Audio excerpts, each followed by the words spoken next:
तो दोस्तों, बातें हमारी संस्कृति में आप सभी का स्वागत है।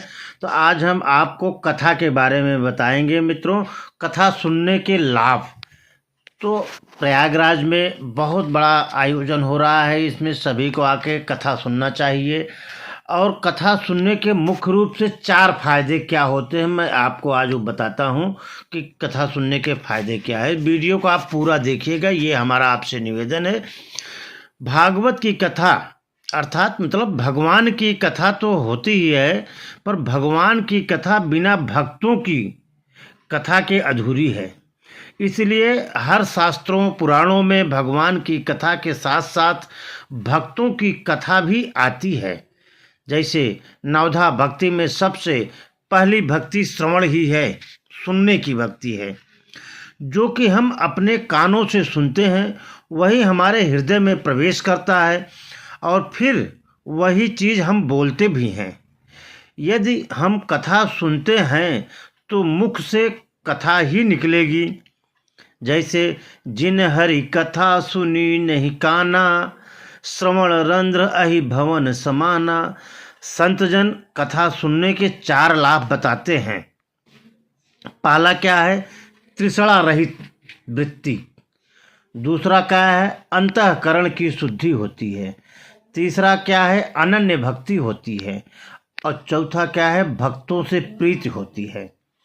तो पहली लाभ मैं आपको बताता हूँ। तृष्णा रहित वृत्ति। यदि कथा ईमानदारी से कही और सुनी जाए तो दोनों कहने और सुनने वाले को पाने की अभिलाषा हमेशा बनी रहती है। इसीलिए ये निश्चय करके कथा में बैठना चाहिए कि कथा मनोरंजन नहीं है, ये मनोमंथन है। मतलब अपने अंदर इसका मंथन करना चाहिए। कथा एक आईना है जिसमें हम स्वयं को देखने आए हैं और आईना सिर्फ बाहरी रूप रंग दिखाता है तथा कथा आंतरिक भावों को दिखाती है और हम वास्तव में क्या हैं यह उससे पता चलता है।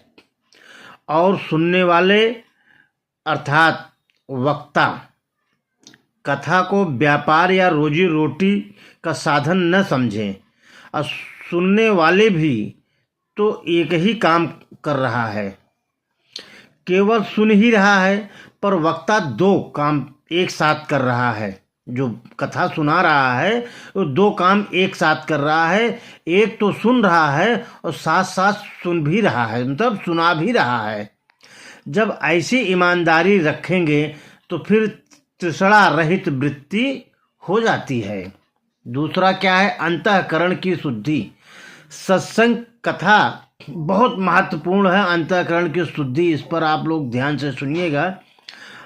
कथा सत्संग एक झाड़ू है। जैसे खुला मैदान हो, 2-3 बार झाड़ू लगा दो, सब साफ हो जाता है। इसलिए अपने अंतःकरण में सत्संग की झाड़ू जरूर लगाना चाहिए मित्रों। जैसे यदि हम कुछ दिनों के लिए, एक उदाहरण हम आपको बता रहे हैं, जैसे हम कुछ दिनों के लिए कहीं बाहर चले जाते हैं और फिर लौटकर आने पर हम देखते हैं कि जब हम गए थे तब हमारे दरवाजे की, जैसे हम दरवाज़ा बंद करके जब चले जाते हैं और जब हम वापस लौट के आते हैं तो सब हमारे दरवाजे की सभी खिड़कियां बंद करके हम जाते हैं, फिर भी उस पर धूल आ जाती है, धूल आके जम जाती है, गंदगी आके बैठ जाती है। इसी तरह यदि कोई संत ही क्यों न हो, यदि उसने सत्संग के दरवाजे बंद कर दिए तो उनके अंदर भी मैल या धूल जमा हो जाती है। इसलिए जैसे घर को साफ रखने के लिए बार बार झाड़ू लगाना पड़ता है, वैसे ही अंतःकरण की शुद्धि रखने के लिए कथा रूपी सत्संग रूपी झाड़ू हमेशा लगाते रहना चाहिए। तीसरा है मित्रों अनन्य भक्ति।